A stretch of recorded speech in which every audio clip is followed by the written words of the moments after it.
with our first place top scorer, Amishi Amit. Please come up to the mic.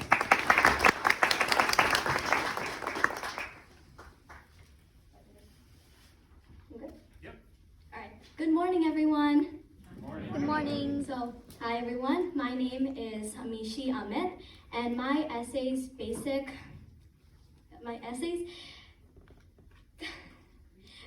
premise is to transform the land of laws into the land of accessible laws, so that not only the rich, but the poor also.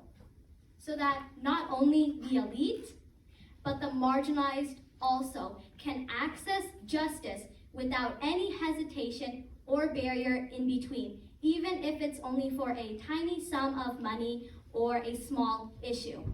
My essay is living the dream that the United States is at the top spot for providing justice to all, irrespective of your socioeconomic status, your gender, your religion, your ethnicity, or gender identity.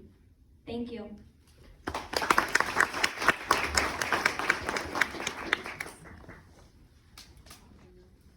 ahead, Mayor. Great essay, Amishi. You are so right that this is a problem in our society.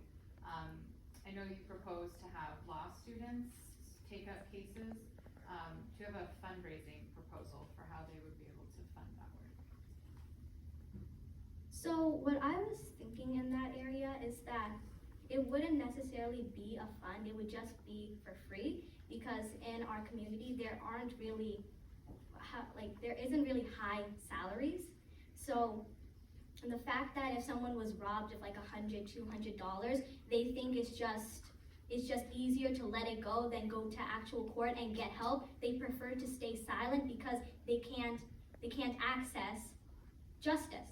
So if law students would be able to do this for free, so that the people that are trying to get their money back, they would have someone there to support them, and the law student gets experience, and US gets bumped up to #1.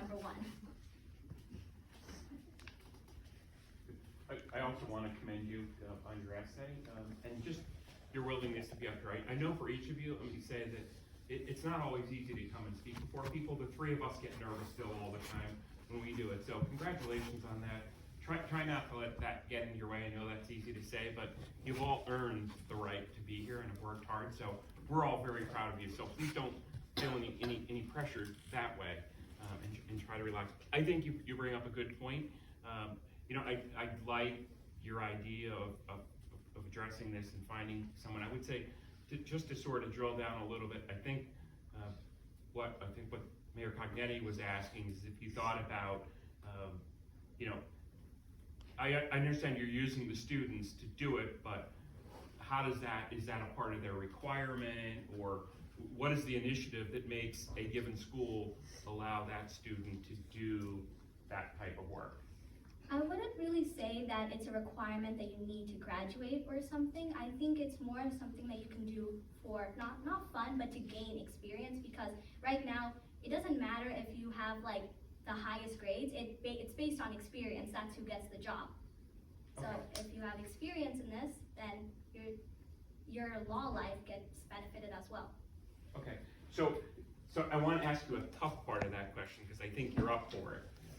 So I think that is a good step, but how would you respond to this? So there's still the ability of your ability to pay, so you can basically be in a situation to get a really good lawyer, or have to get somebody that's in law school that is just learning and maybe doesn't have all the experience. So I think it's a step in the right direction. So I'm just challenging you a little bit more. How do we get to the next step where somebody out there that really has a serious situation can get the best possible representation that they could get and they deserve? How would you address that question? Well, I would first start it off with that. So if we started off with anyone studying law, then maybe if it becomes popular enough that people realize the benefit of this, then higher law companies, they would start doing it. They would send out their better lawyers, and that way we can make justice more affordable, because right now it's a lot. When you're like bargaining for like billions, millions of dollars, doesn't seem like a lot to pay an extra $50,000, but if it's only $1,000, I don't really want to pay $10,000 to get $1,000 back. So to sum it up, I think that if we were to start it off in this direction, then we could focus on the next step of getting bigger corporations to come on and pitch in. Great, thank you very much. That's a All great right, thank you very much. Mayor Brown wants to give you one. Yes, sir. In our position, we feel we have great ideas and resolutions we present to council and ordinances, things of that nature. Sometimes we face negativity. So with your thought process and your essay, the information you're providing, if someone wants to challenge you on what's the, why do you want to do this?